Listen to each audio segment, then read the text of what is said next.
It's Mon Mothma's HoloNet, and we're just posting on it. Welcome back to Mothmanet News and our 50-day countdown to Andor Season 2. Today's day 43. Yeah. When you're watching this, I'll probably be at the airport or on the plane to Japan. So, yeah. Because I'm scheduling this. So today we're going to be talking about the first arc of Andor Season 1, which is Episode 1, Kassa, Episode 2, That Would Be Me, and Episode 3, Reckoning. Honestly, even though going into it, I was up at 4 a.m. because I was in a different time zone. I was visiting family when this came out. And so I was up at like 4 a.m. watching these. And then I took a little nap afterwards and woke up again at 9 a.m. So it was a lot. And while I was like incredibly biased my first time like going into it, and every single time I've watched it after this, like I fell in love right off the bat.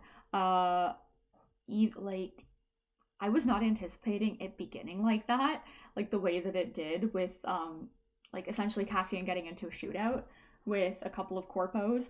But it just like I was like, oh, I wasn't like I wasn't expecting that. But at the same time, I was like, that feels right. That feels perfect, right? And then watching everything else happen after that, I was blown away by these 3 episodes of television. And like before it came out, like I was really excited as well because I went to go see the re-release of Rogue One with my friends, like my partner and another couple that we're very good friends with. And I love the way that they show us Kassa's story and where Kassa comes from and the tragedy that befell him and his people and what has happened to him since that. Because like even when I was watching like Rogue One for the very first time, I was like, Cassian reads to me as a very traumatized character. And I was right, and I don't like that I was right. Can my poor boy get a break, please? And I know that some people do take a little bit of issue with the way that Andor did play slightly fast and loose with some things about Cassian's story, but I'm like okay with it at the end of the day. Like Cassian's an intelligence operative, a spy, and even in Rogue One, there's still that element of he likes to keep a lot of things private and close to his chest that he carries, and it like he can trust people and work closely with them, but still be like a very guarded person. Like he'll tell his team what they need to know and what they need to hear in order to rally them and to boost morale, right? Bonding with Jin and being like, I've been in this fight since I was 6 years old. Jin was also a child when the events that happened on Lamu, right? Cassian was slightly older than 6 when everything happened on Kenari, but I think maybe like his sister was 6, right?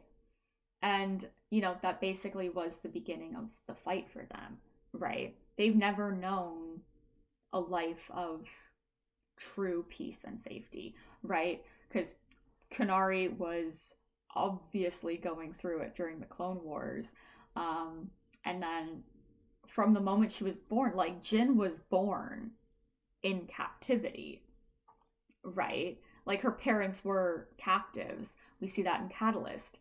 And so it's like, she's never really had that security and that absolute freedom.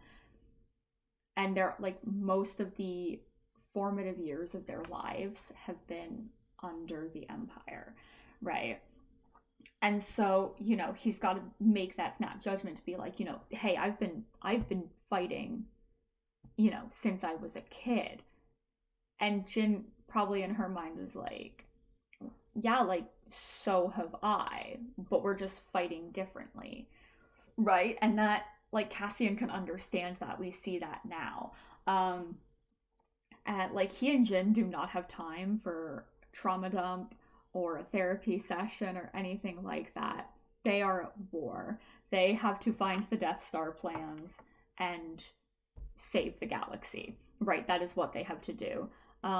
And I do like the way that the arcs in Andor are set up, and we see this in the first arc, and then again in the Aldani arc and the prison arc, where, you know, you have like the first two episodes doing that like kind of like tension and build up to the fight, and then the third episode, the main focus kind of is on the fight and what goes with that, right?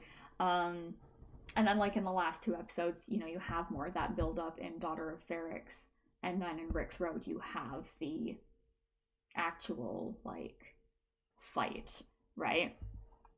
Again, announcement stands on its own. We don't really have any of that. Like that whole episode is pretty much build up and set up for the prison arc and everything that comes after it. And like I promised, I am going to talk about why I wanted to order the videos in this way. So originally I was like, yeah, I'm gonna go in order, obviously. And then I was like, oh, what if I started with the second arc and then followed through and then went back to the beginning? Because of the way that the first arc informed everything that came after it. And, you know, I think that's very, like, it's fun to talk about the beginning, but it's also fun to talk about the beginning once you've already talked about the end, right? Because it's like, how did we get to that point, right? So with that, going from that, starting at like point B and then going back to point A, to me, it feels kind of right, you know? Also, it's Star Wars, and these stories are not told in order, so I do what I want.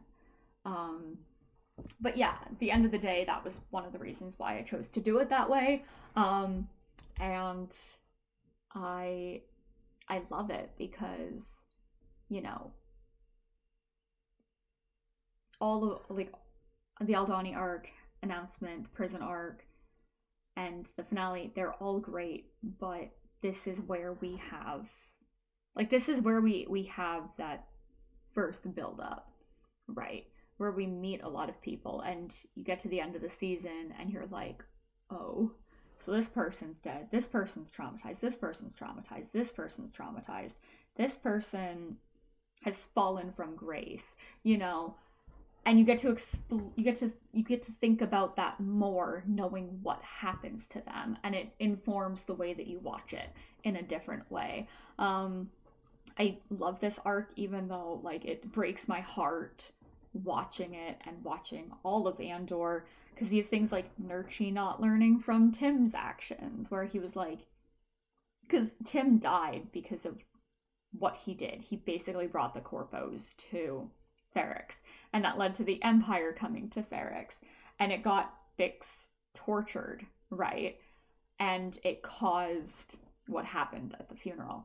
And then Nurchi was like, oh, well, you know, this reward if I turn in Cassian. And it's like, did you not learn from Tim's actions? And like, I don't hate Nurchi, I just wish he made better decisions. Like Cassian leaving Ferrix with Luthen, that's something that we see at the end of the first arc and then again at the end of the first season.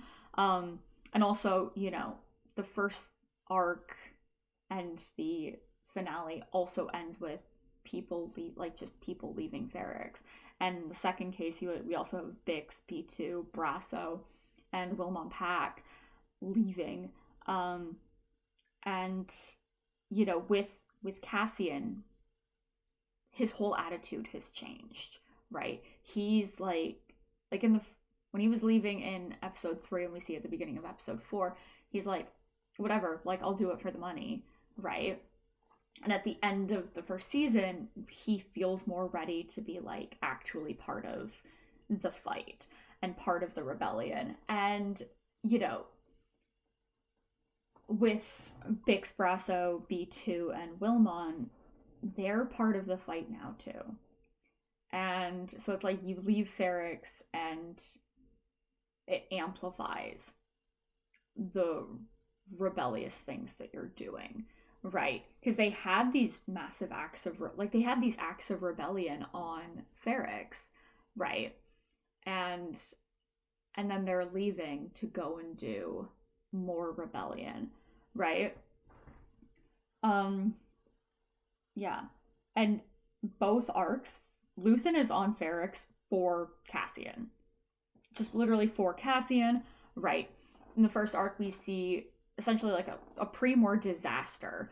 And then we see an imperial disaster in the last two episodes because, you know, they they don't know what they're doing. Like they can't control this. And we see like the evolution of Ferrix because in the beginning of the show, there was like a very minimal to zero imperial presence on Ferrix, and then we saw the imperial presence increase, and now like at the end they're fighting back, which makes a lot of sense. I feel like the Empire would probably withdraw, and that's never a good sign. Following this, but I don't know. I haven't seen season 2 yet.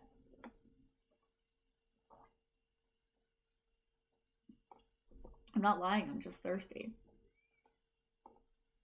Um, yeah. So, you know, in rewatching the first arc, I am able to kind of like recontextualize a lot of what happens to these characters further down the road. And I like that. To me, that's very fun. But anyways, that again, I'm going to be talking about Andor, and I don't want to use up all of my material right now. So thank you for watching. As always, you can find me at Bejeweled Mothma and Mothma Updates on social media. My panel, Friday, 18th of April, 4 to 5, Star Wars Celebration Japan fan stage. It will also be recorded and uploaded to YouTube. But if you're at the convention, I have bracelets and stickers to give out. So come and find me. Friday, I'm going to kind of just be like a little bit of like a casual closet mon.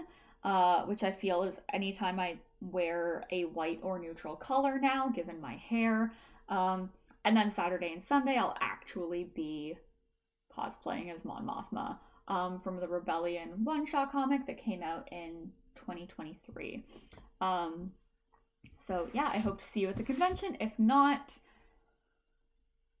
I'm so sorry. I wish you were there. Thank you, and may the Force be with you.